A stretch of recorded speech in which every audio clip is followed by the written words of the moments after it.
"You will dance the first set with me," she said, and her hand was already closed on his sleeve. "You will call me your wife. You will not ask me why." The stranger looked down at the fingers gripping his coat. He did not pull away. "And if I refuse?" "Then I am ruined before the clock finishes striking, and you will have watched it happen and done nothing, and you do not look like a man who could live easily with that." A pause. Somewhere beyond the glass doors the orchestra was tuning, a long, aching note that climbed and would not settle. "Your name," he said. "Seraphine, Lady Seraphine Vale? For tonight you are my husband. Smile, for God's sake, the footman is watching." He smiled. It was not the smile of a frightened man. It was slow and certain and entirely too comfortable. The smile of someone who had just been handed exactly the thing he came for. She did not see that yet. She would not see it for hours. But you should know it now, before any of the rest of it happens, because it changes how you watch her cling to him. The man Lady Seraphine Vale grabbed in the candlelit dark and begged to pretend was the one man in all of England who could not pretend to be no one. And the heavy gold signet ring he would slip onto her finger before the night was through did not belong on hers to give, and had never once left this house. Now, let us go back 3 hours to where the trouble began. The carriage that carried Lady Seraphine Vale to the Aldenmore Winter Ball was hired, though no one was meant to know it. The Vale crest had been freshly painted on the door that morning by a man her aunt had paid in coppers, and the horses were borrowed, and the footman who handed her down at the gates wore livery that did not quite fit through the shoulders. Seraphine knew all of this. She had spent her whole life learning the difference between a thing that was true and a thing that merely looked true under good light. And she had learned it the way a child learns which stair creaks, by stepping wrong in the dark.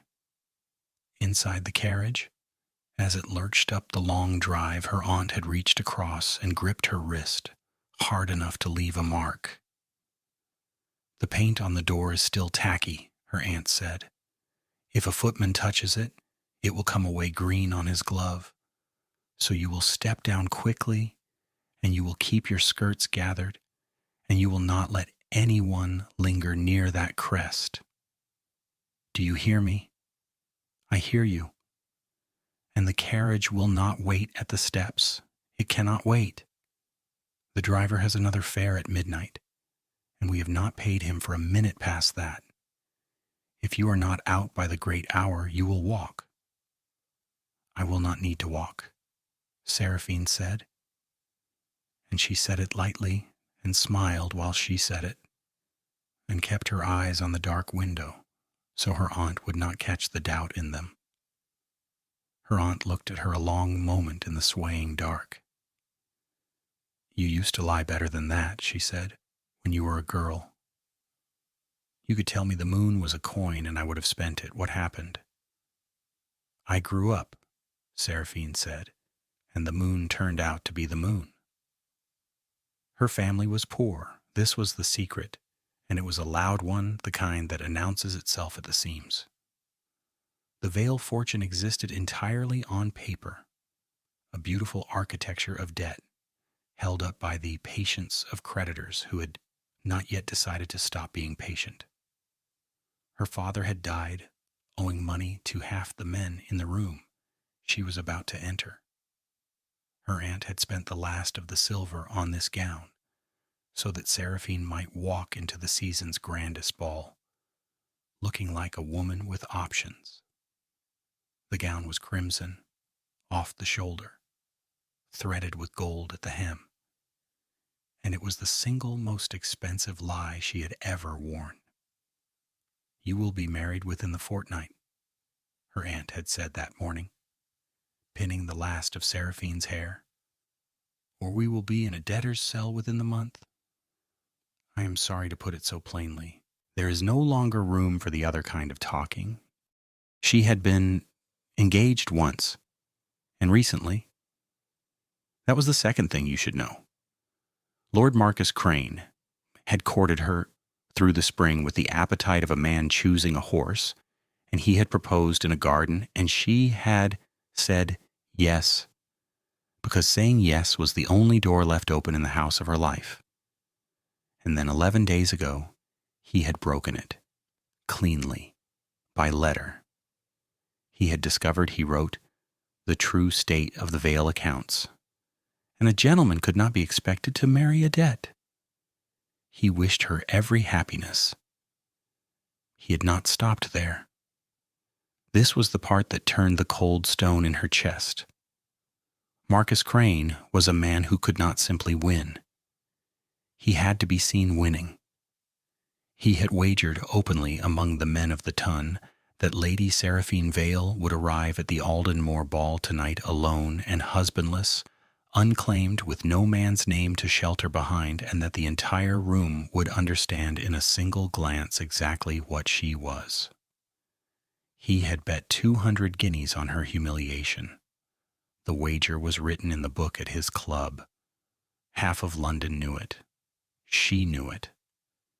She had heard it from her aunt, who had heard it from her modiste, who had heard it from a footman, and the knowing of it had followed her up the great stone steps of the palace like a draught she could not close a door against. So she came armed with the only weapon a ruined woman could afford, which was nerve. She would walk in, she would be radiant, she would give them nothing. She had spent years learning how not to react in rooms that wanted a reaction, and she would not start tonight. The Aldenmore Palace swallowed her whole. It was the largest private house she had ever entered, a cathedral of candlelight, gold leaf burning soft on every column, 1,000 flames doubling themselves in tall, dark windows. The Duke of Aldenmore was the host, though no one she asked had actually seen him in some years. He was spoken of the way people speak of weather in a distant country, with confidence and no detail. Rich beyond counting, unmarried, cold, abroad perhaps, or shut away or dead and the family hiding it. The house ran itself in his absence, with the smoothness of a thing that has forgotten it was ever supposed to have a master at all. She had not been inside 10 minutes when a woman she half knew, a Mrs. Pendle who had dined twice at her father's table in better years, caught her elbow with a grip that pretended to be affection. "Seraphine, my dear," Mrs. Pendle said, her eyes already moving past Seraphine's shoulder, searching the empty space there. "Alone tonight? Surely not. Surely there's some gentleman fetching you wine." "He is just behind me," Seraphine said without a flicker. "Is he? How fortunate." Mrs. Pendle's smile thinned. "Only one hears such things these days. About the Vale accounts. One hardly knows what to believe. I said to my husband only this morning, I said, I am sure it is all spite. I am sure dear Seraphine is perfectly comfortable." She let the word comfortable hang there like a hook with no bait on it. "How kind of you to defend me," Seraphine said, "and how tiring it must be, all that defending. Do sit down. You look quite worn through with it." Mrs. Pendle's mouth opened and shut. Seraphine had moved on before it could decide what to do. The wind carried her 4 steps and then deserted her at the 5th, because there would be 100 Mrs. Pendles tonight, and she had nerve enough for perhaps 30. She had been inside the ballroom for less than a quarter of an hour when she saw Marcus Crane see her. He was by the great fireplace with 3 other men, and he lifted his glass to her across the room, a small private salute, and he smiled, and his eyes went deliberately to her left and her right, to the empty air where a husband was supposed to stand. Then they came back to her face, and the smile widened, and she understood that the wager was no longer about money.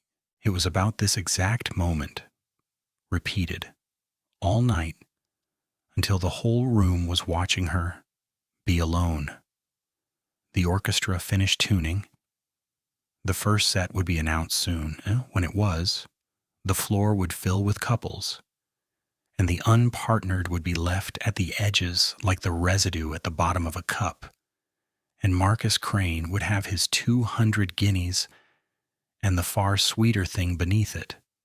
Seraphine turned and walked, calmly, as though she had somewhere to be, out through the tall glass doors into the conservatory, where the music was muffled and the light was low, and the air smelled of forced roses and wet earth. She did not run. Running was a reaction. But once the glass closed behind her, she put one hand flat against a cold marble pillar and let herself breathe, and the breath shook on the way out. And for one moment, the whole great lie of her threatened to come down in front of an audience of ferns. That was when she saw the man. He was standing half in shadow at the far end of the conservatory, alone by a window, looking out at the dark gardens with his back mostly to her. A big man, broad through the shoulders, dark hair swept back with a few loose strands fallen at the temple. His coat was good but plain, well cut and a little out of fashion, the sort of coat a man of means might wear if he did not much care to be looked at. He held a glass he did not seem to be drinking. He had the stillness of someone entirely at home in a room, which she took, in her panic, for the stillness of someone with nowhere better to be. She did not stop to think. Thinking was the luxury of women with time. She crossed the conservatory and took his sleeve. And so we are back at the beginning, with her hand on his coat and her future in her mouth.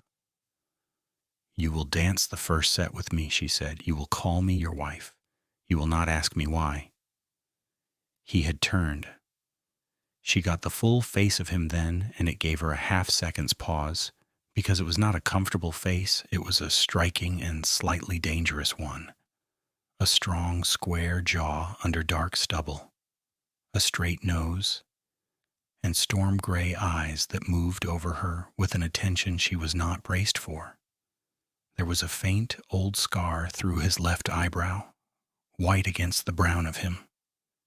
He looked at her steadily, unhurried, his gaze moving over her face and then settling, and a small private interest came up behind the gray of his eyes, as though she had arrived precisely on time for something he had been expecting.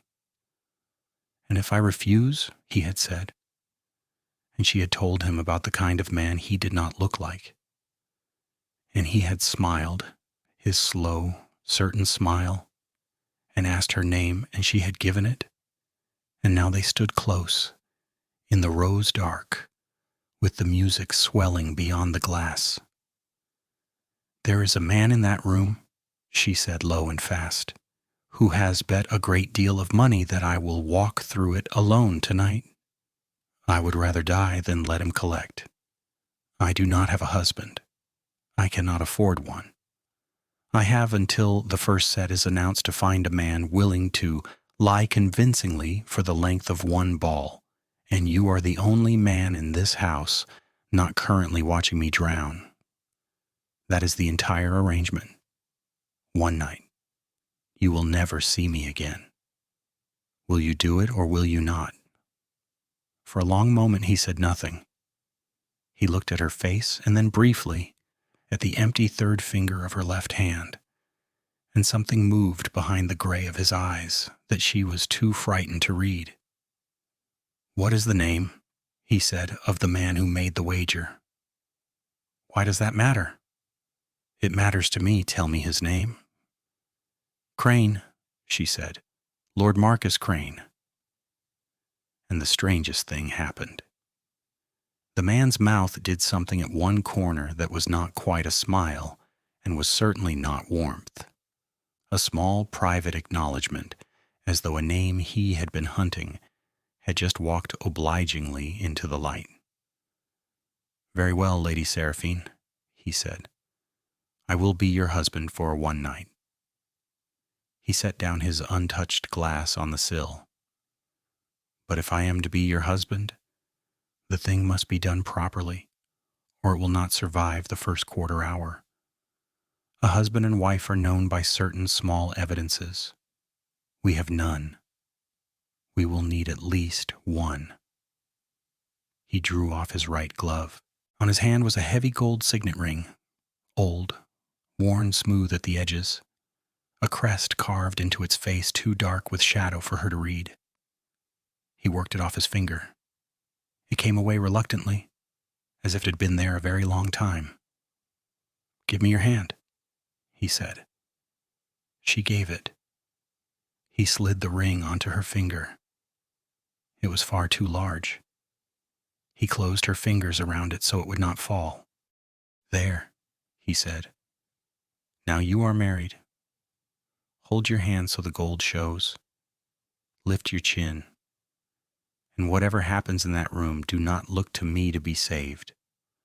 A wife who looks frightened of her husband tells the whole story by herself. You will look bored. You will look like a woman who's been adored so long she has stopped noticing it. Can you do that?" "I have been doing that my entire life," she said. The corner of his mouth went up again. "Then we will get along.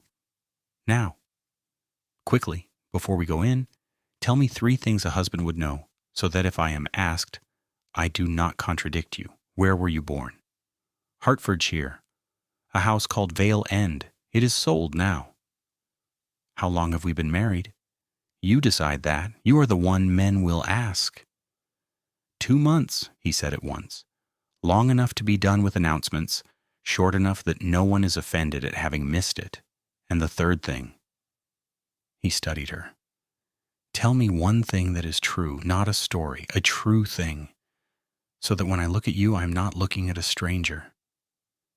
She had not expected that, and it cost her a breath. "My father called me Sarah," she said. "No one has since he died." "Then I will not," he said. "I will not borrow a dead man's name for you. I will find my own." He offered his arm. "Take my arm. And smile, Lady Seraphine. The footman is watching." She took his arm. They went in. What happened when they entered the ballroom was not loud, and that was what made it remarkable. Seraphine had braced for a fight, for hostile eyes, for the slow turn of 100 heads toward the woman arriving on a stranger's arm.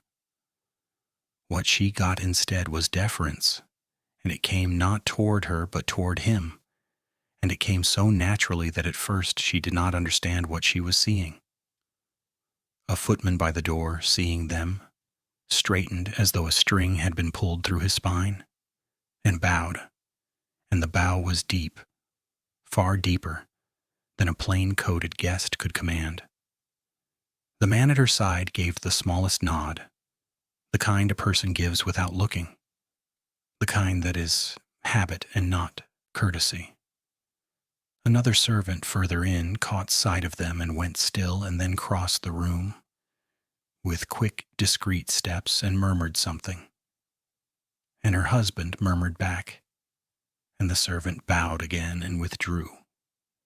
The orchestra, which had been preparing one piece, faltered, and after a moment began another, slower, statelier, a piece for opening a great ball. And Seraphine had the disorienting sense that the music had changed, because this man had wished it changed. "Who are you?" she said under her breath, smiling at the room as she had been told. "Your husband," he said. "Pay attention. Crane is by the fire. He has seen us. Do not look at him. Look at me as if I am the only diverting thing in the room, which, you will find, is largely true."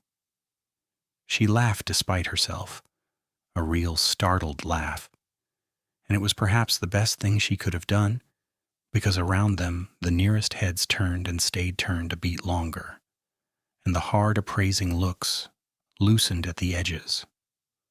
A ruined woman did not arrive laughing on the arm of a man who made footmen bow. The first set was announced. He led her out onto the floor. He danced the way he did everything, with a complete and slightly unsettling ease, his hand at the small of her back, firm and sure, guiding her through the figures as though he had built the room and knew exactly how much space it would yield. He was a head taller than nearly every man present. She had to tilt her face up to him, and when she did, she found him watching her with that steady gray attention, and she understood, with a small cold thrill, that they were being watched in turn, and that the watching was no longer hostile. It had become envious. The room had decided that Lady Seraphine Vale had not come alone after all. She had come with someone better than all of them, and had simply neglected to mention it. Across the floor by the fire, Lord Marcus Crane was no longer smiling. "Your enemy is unhappy," her husband observed, turning her. "He keeps trying to count the people who know me and arriving at a number he does not like. Tell me about him. Quickly, before the figure brings us apart." "What did he do to you?"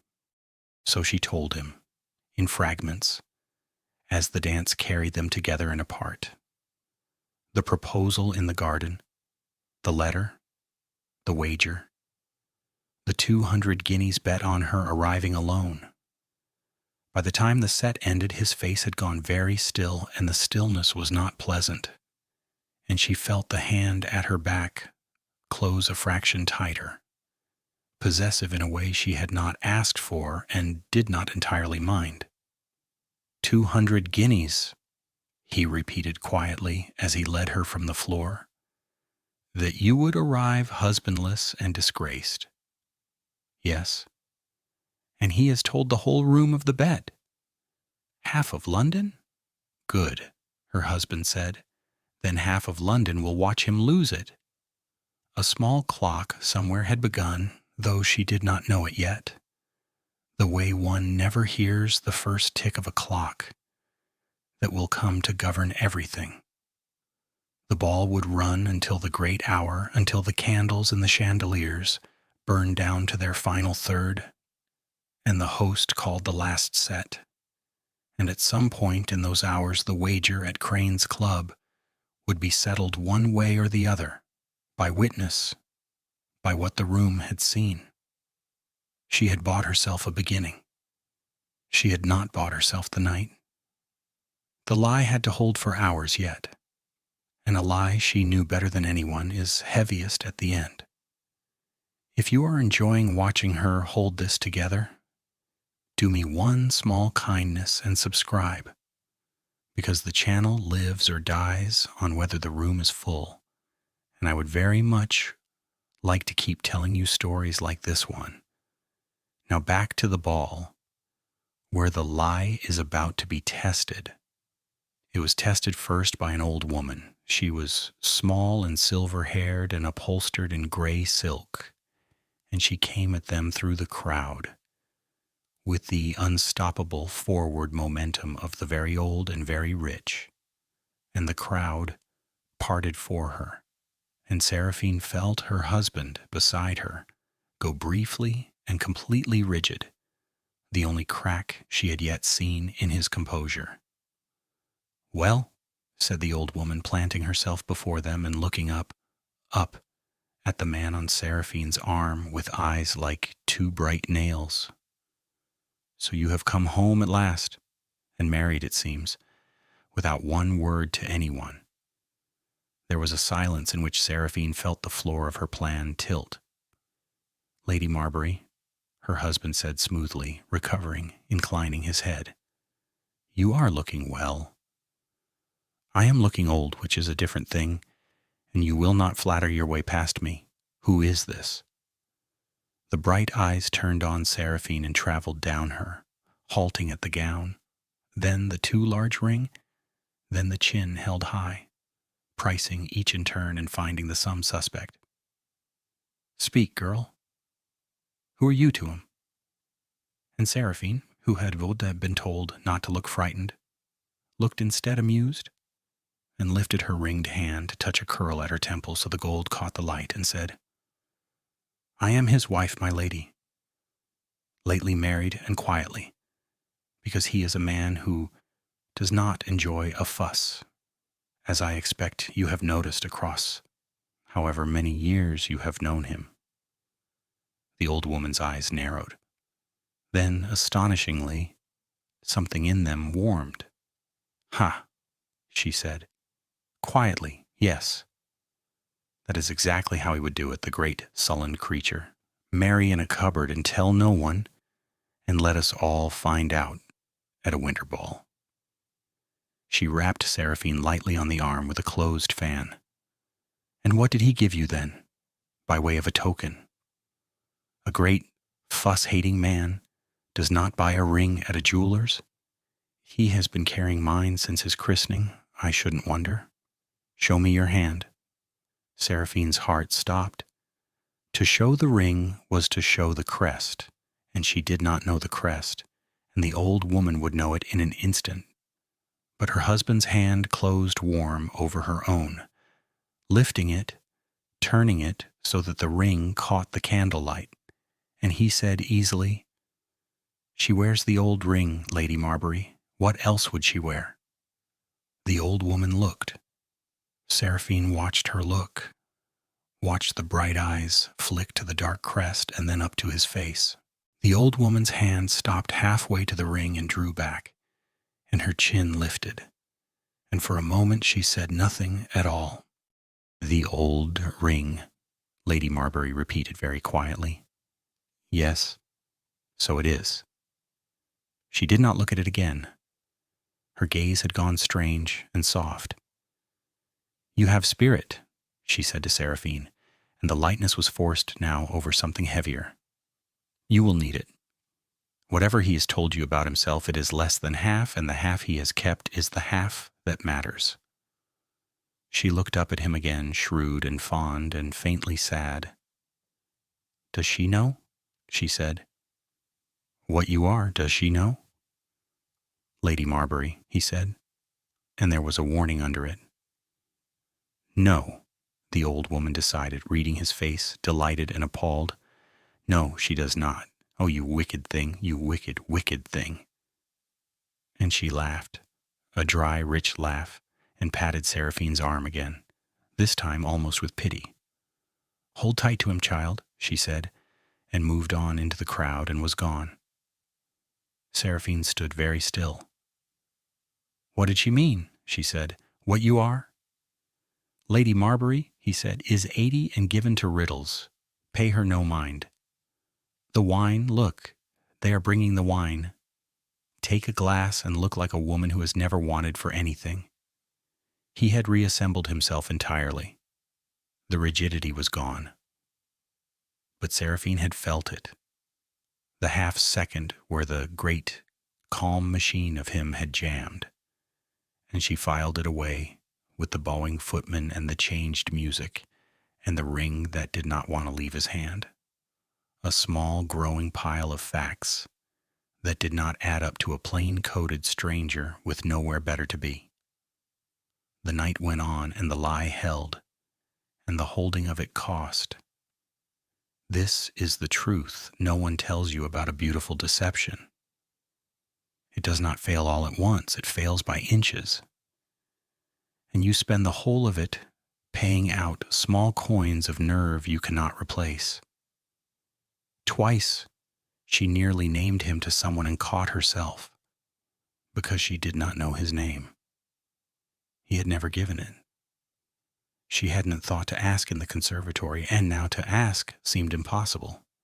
A wife who did not know her husband's name, and so she cut each conversation short before the question could form, changed the subject, touched his arm, and turned them both toward the next group, and each near miss took something out of her. The worst of these came near the punch table, where a young man with an eager, wet face planted himself in front of them and bowed too low. "Sir, I must congratulate you. I had no idea. None of us had any idea. You must tell me, where did you two meet? My wife will never forgive me if I cannot tell her every detail." "At a window?" Seraphine said at the exact instant her husband said, "In the country," and the young man blinked at the two answers laid one across the other. "At a window in the country," her husband finished smoothly, without a breath. She was looking out at the rain, and I was looking at her, and I decided then and there, though it took me some months to persuade her of it. My wife is not easily persuaded of anything. It is her chief defect and the thing I love best in her. He said it so warmly, so completely, that the young man sighed as if he had been told a story by a fire, and Seraphine felt the lie close back over the seam she had torn in it, and she did not know whether to be grateful or afraid of how good he was at this. "You frightened me," she said under her breath when the young man had gone. "You frightened yourself," he said. "A window in the country is a better answer than either of ours alone. Remember it? We will be asked again. We are the most interesting thing in this room. And the room will keep coming back to us all night. The same faces, the same questions, drifting near and pretending they had drifted somewhere else. Then there was the man who approached and called her husband by no name at all, only, 'You're Geyer,' and then stopped himself, oddly, mid-word, and bowed and retreated, and Seraphine heard the broken-off sound of it and could not make it mean anything. You're Geyer, you're Gur, a sneeze, a stutter, a name she didn't know. And then there was the diary. She carried it on her person, sewn into a small flat pocket at the waist of every gown she owned, because it was the only thing of her father's she had refused to sell. It was a locked book, no larger than her palm, bound in cracked red leather, and it held in her father's failing hand the true accounts of the Vale ruin, the names of every man he had owed, the dates, the sums, the desperate arithmetic of a family going down. It was the most dangerous object she possessed. If it were ever read aloud in a room like this one, she would not be merely poor, she would be exposed as a fraud who had walked among them in a borrowed crest, and there would be no recovering. She kept her hand near it all night without seeming to. Her husband noticed. Of course he noticed. He noticed everything. "You keep touching your waist," he said low, as they stood together near a window during the third set, watching the dancers. "As if you are guarding something. A weapon? I would be charmed." "A grief," she said before she could stop herself. "Something of my father's. It is nothing." He looked at her then with a different quality of attention, the predatory ease gone out of it, replaced by something she had not seen from him before and could not have named. "Keep it close," he said simply, "whatever it is. A person should keep one thing they do not have to explain." And he looked away, back at the dancers, and did not press, and asked her nothing more, and turned the conversation to the dancers and the heat of the room, as if he had never noticed her hand at her waist at all. It was perhaps half an hour after that the diary nearly betrayed her in earnest, and the nearly of it took 10 years off her life. They had moved to the edge of the floor to let a set pass, and a footman with a tray came by too fast and too close, and his elbow caught her at the waist, just at the flat, hard place where the book was sewn, and the little brass clasp of it, worn loose with handling, sprang. She felt it go. She felt the small book shift inside the seam, half free of its pocket, sliding toward the gap at her hip where the gown opened for the placket, and in another step it would have fallen to the polished floor in front of 40 people, a stranger's locked secret skidding out from under a duchess's skirts. She made a sound, small and bent as if to adjust her shoe. But her husband was faster. He had seen her face change, and his hand was already there at her hip, where no gentleman's hand had any business being in a public ballroom, pressing the book flat back against her body through the crimson silk. And in the same motion he turned the two of them, so that his broad back was to the room and his coat hid the whole of her, and he held her there a moment, close, his hand firm at her waist, and to anyone watching it was a husband drawing his wife in to murmur something only she should hear. "It is back in its place," he said very low against her hair.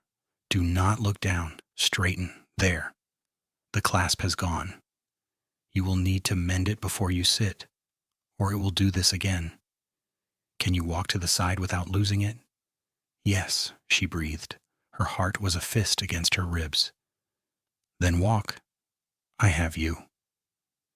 And he kept his hand at the small of her back, a wall between her and the room, all the way to a curtained alcove where she could press the loose book flat and breathe. "You did not look," she said when she could speak. "It was open at my hip. You could have seen the cover. You did not look." "No," he said. "You told me it was a grief. I do not read other people's griefs uninvited."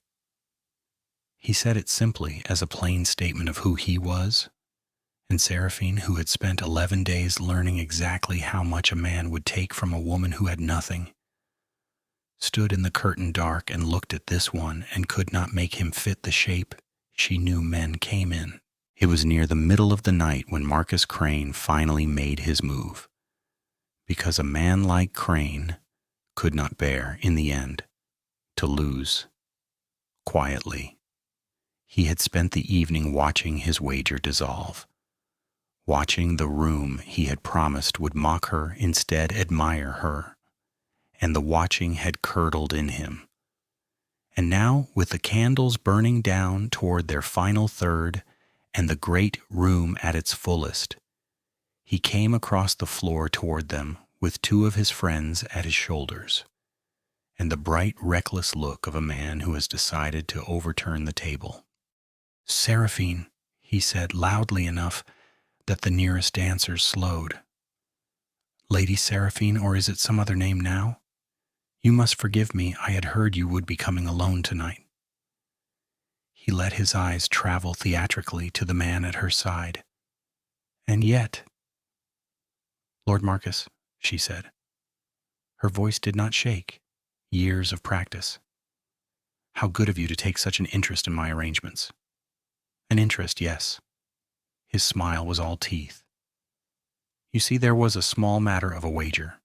Several gentlemen, myself among them, had formed the firm opinion that no man living would willingly take on the Vale name, given its, shall we say, its present condition. A murmur here and there in the crowd. People had begun to gather, drawn by the scent of it. "Its present condition," Seraphine repeated. "You speak of my family's name as if it were a horse with a turned ankle, Lord Marcus. I begin to remember why I was glad of your letter." A ripple of laughter went round, low and surprised, and Crane's face tightened, because laughter was the one thing he had not bet against, and the one thing he could not bear. "How brave," he said, "for a woman in your circumstances. But bravery is cheap and creditors are not. So I confess myself curious about your companion, sir. You have the look of a man newly come to town. Forgive a blunt question. Who exactly are you that you would marry where wiser men declined?" The room went quiet. Seraphine felt the whole night narrow to this point. The moment the lie met the one question it could not answer, because she did not know who he was. and he was about to have to name himself, and any name he gave could be checked, and the wrong name would end her. Her husband did not answer at once. He looked at Marcus Crane for a long, level, almost lazy moment, and then he reached out, unhurried, and took Seraphine's left hand and lifted it so that the heavy gold signet ring stood in the candlelight for the whole gathering to see. "You may read it for yourself," he said, "if your eyes are good enough." And a man near the front, an older man with a courtier's careful face, leaned in to look at the crest on the ring, and Seraphine watched the blood go out of his face. She watched him straighten very fast. She watched him take a full step back from her, from both of them, as though the floor near them had become unsafe, and she watched him bow, low, lower than anyone had bowed all night, and she heard him say, in a voice gone thin with horror and a kind of awe, the thing that detonated the whole evening. "Forgive me," the man said. "Forgive me, your grace, I did not know you. The Duke of Aldenmore, we did not know you were among us." The word went through the room like a crack through ice. The Duke of Aldenmore, the host, the master of this house, this palace, these 1,000 candles, the unseen owner of every door that had opened for them all night, the man whose absence the whole season had wondered at, standing in plain dark cloth in the middle of his own ballroom with a stranger's hand in his and a stranger's lie on his finger, or rather, not a stranger's, never a stranger's, his own ring, his own crest, his own house, given to a desperate woman in a dark conservatory as the seal on a marriage that he alone of the two of them had known from the first instant was no game at all. Seraphine felt the ring grow heavy on her hand. She felt the whole architecture of the last hours rearrange itself behind her, the bowing footman, the changed music, the broken off your guerre, the old woman's does she know, the ease, the terrible ease of a man who could not pretend to be no one because there was no one in this house. He was not above. She had begged the Duke of Aldenmore to pretend to be her husband in his own home, and he had said with that slow, certain smile, "Very well." The silence in the ballroom was the loudest thing she had ever heard. Marcus Crane had gone the color of tallow. "That is not possible," he said, but his voice had lost its floor. "The Duke is abroad. The Duke has not been seen in—" "The Duke?" said her husband. And for the first time he let the whole weight of himself into the words. And it was like watching a man set down a thing he had been carrying folded small. "Has been at home for a month, Lord Marcus, walking among his guests in a plain coat, because he wished to see his own house honestly, without the bowing, without the lies men tell a duke to his face. I have learned a great deal. I have learned, for instance, which of my guests will lay 200 guineas on the public ruin of a woman and announce it in a club book and call it sport." He let that sit. The crowd had drawn close now, a tightening ring, and not one face in it was friendly to Crane. "I do not care for the sport, Lord Marcus, and the woman you wagered against is my wife. So you see you have lost rather more than your bet." "Your Grace," Crane began. "There is a book at your club," the Duke went on, as if Crane had not spoken, "in which the wager is written in your own hand. I had a friend copy it out for me this afternoon, word for word. 200 guineas that Lady Seraphine Vale arrives tonight without a husband, friendless, and is laughed out of the room before the second set. Shall I read it aloud, Lord Marcus? The whole of it? You were quite eloquent. You have a real gift for cruelty on paper. I should hate for the room to miss it." Crane's mouth worked. You would not. You will be quiet now, the Duke said, not loudly, and Crane was quiet. And Seraphine, standing in the center of it with the ring on her hand and the room turned to her at last, did not feel saved. The man beside her had lied to her too, not about being poor, about being nothing. He had let her believe he was a plain stranger with empty hands while she poured out her ruin to him, her father's debts, her aunt's last silver, the diary at her waist, the whole soft underbelly of her shame. And he had taken it all into that quiet gray attention and given her nothing true of himself in return. She had been the only one in the dark. She drew her hand out of his. She did it gently, because to do it sharply would have been a reaction. And the room was watching. And even now, even with the floor gone out from under her, she would not give them that. But she drew her hand away, and she worked the great loose ring from her finger, and she held it out to him on her open palm, in front of the whole assembled ton, and she said in a voice pitched only for him, but in a silence so complete that the nearest of them heard every word. You knew. From the first moment in the conservatory, you knew exactly what I was begging and exactly who you were. And you let me beg. You let me tell you all of it, and you never once said your name. Her hand did not tremble, which cost her everything. Take your ring back, Your Grace. I asked a stranger to save me for one night. I did not ask to be the only fool in the room. She set the ring in his palm, and she turned and walked, not fast, out through the parting crowd toward the great doors, with her chin up and her father's diary, a hard secret at her waist, and the entire season watching the back of her crimson gown, and she did not run, because running was a reaction, and 20 years of cold rooms had taught her how not to give a room what it came for. Behind her she heard him say her name. Once. Seraphine. She did not stop. She made it as far as the cold of the entrance hall, where the candles were fewer and the great doors stood ready to give her back to the borrowed carriage and the debtor's month and the cell at the end of it, before she heard his stride catch her up, long and unhurried even now, and his voice, low, just behind her shoulder. You are right, he said. She stopped. She had not expected that. I let you beg, and I knew, and I said nothing.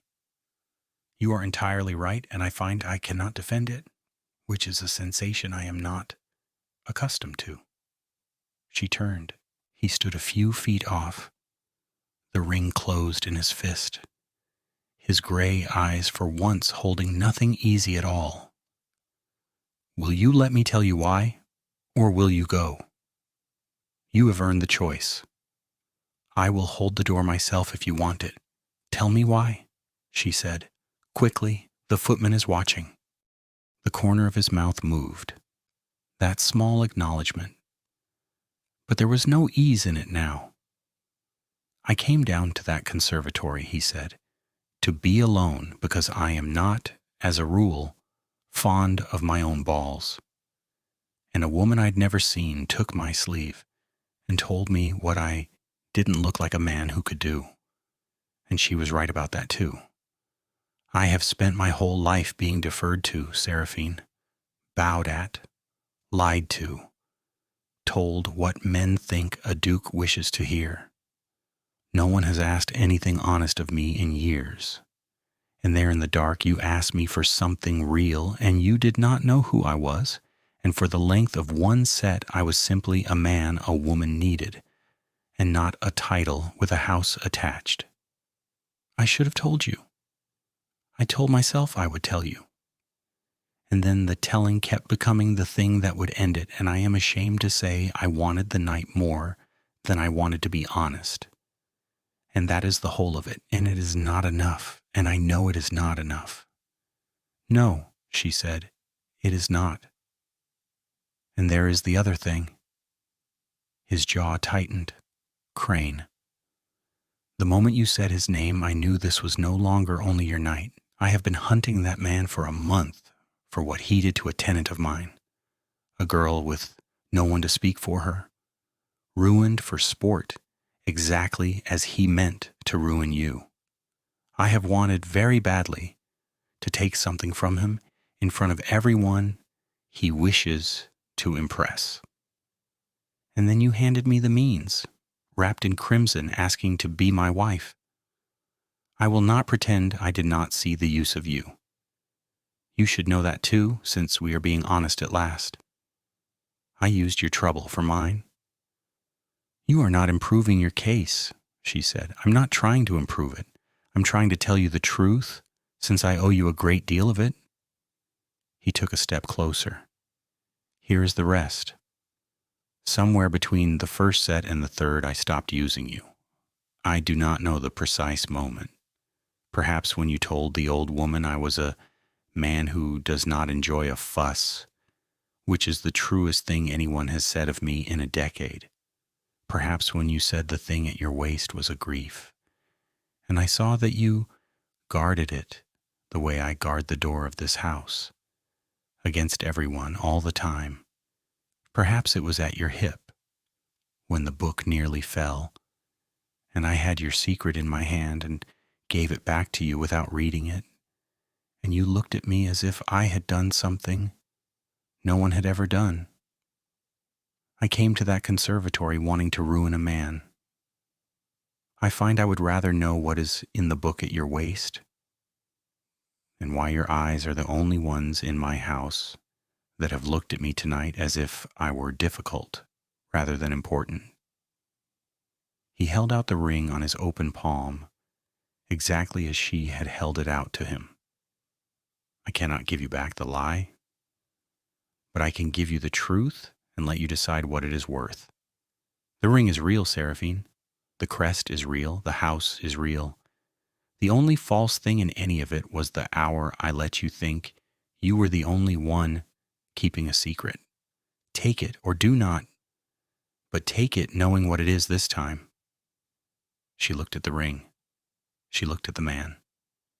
And the cold thing in her chest, the practiced stillness, the years of learning how not to react, met something it had no defense against, which was honesty offered freely by a person who did not have to offer it. There is a book, she said slowly, sewn into my waist.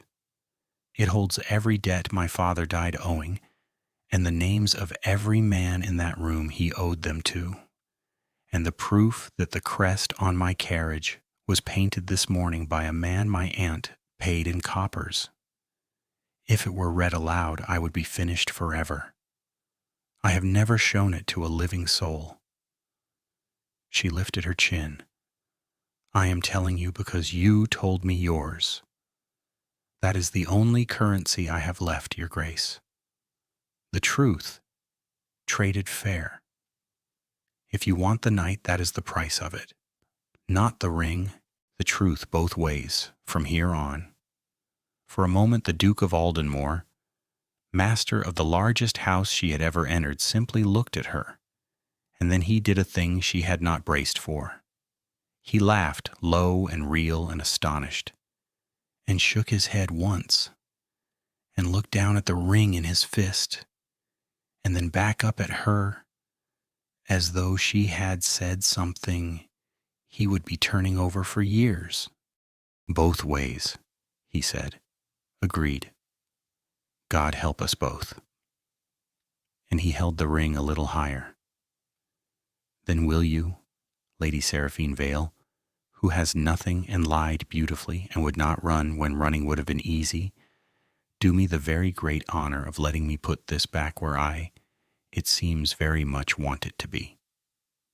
She did not say yes the way she had said yes in a garden once, because saying yes was the only door open. There were other doors now. The cold one behind her, the borrowed carriage, the dignified ruin she knew how to wear. She could take that door and keep her pride entire and go to her cell a woman who had been fooled only once. She held out her hand instead. "Put it on," she said, "Your Grace. And this time tell me your name first, like a person." "Adrian," he said, and slid the ring onto her finger, where this time it had been quietly, that very afternoon, sized to fit, because a duke who walks his own house in a plain coat has all afternoon to have a ring made smaller, and tell no one why. "Adrian, yours, it appears, both ways." The ring fit. She felt it settle, snug, true, and looked up at him sharply, because too large in the conservatory and exactly right in the hall was not an accident, and he saw her see it. And for the first time all night he had the grace to look almost uncertain. "You had it sized," she said, "this afternoon, before you ever met me." "I had it sized," he admitted, "for a wife I did not have, because I was tired of the empty house and the bowing and being important to everyone and difficult to no one, and I thought, if ever I am fool enough to do this thing, I will not have her stand at an altar with a ring that does not fit. I did not expect her to arrive that same night and take my sleeve in the dark. I am as surprised as you are, possibly more." And Seraphine Vale, who had walked into the largest house in England wearing the most expensive lie she owned, stood in its cold entrance hall, with a true ring on her hand, and laughed until the practiced stillness cracked clean across, and let the warmth through. And the footman by the door, watching, bowed and did not understand why the new Duchess of Aldenmore was laughing, and did not need to. They went back in together. Of course they did. The room had been waiting, the way a room waits to find out how a story ends. And when the great doors opened again and the Duke of Aldenmore led Lady Seraphine back onto the floor with his own ring plain on her hand, the orchestra, with no one appearing to instruct it, began the last set of the night. What was left of Marcus Crane did not survive the week. The wager book at his club was read by men who now understood that the woman he had bet would arrive disgraced had arrived instead as the Duchess of the house on the arm of the host, and that Crane had stood in the Duke's own ballroom and demanded the Duke account for himself to him. The story told itself, and it was a better story than the one Crane had wagered on, and the Tun loves nothing in all the world so much as a better story. His invitations thinned and then stopped. The tenant girl he had ruined for sport received, through channels she never traced, enough to live on independently for the rest of her life. And a letter, unsigned, that said only that someone had seen and that it had not gone unanswered. Seraphine kept a copy of that letter in the locked red diary at her waist, on the last page. After the debts, which the Duke quietly paid in full, every name, every sum, so that the book at her side stopped being a thing she had to guard and became simply a record of a season she had survived. She kept guarding it anyway, out of habit, and he never once asked her to stop, because a person should keep one thing they do not have to explain. And he had learned that, oddly, from her. She asked him much later on a quiet night in the great house that was hers now, why he had said very well so easily in the conservatory, when a single true word would have spared them both the worst of it. "Because," the Duke of Aldenmore said, turning the worn old signet on her finger with his thumb, "for the length of one set before you knew you needed me and not the house, and no one had needed me, only me, in a very long time, and I was greedy for it. It was the most honest hour of my life, and it was built entirely on a lie. I have been making up for that ever since. I expect I will be making up for it for some years yet."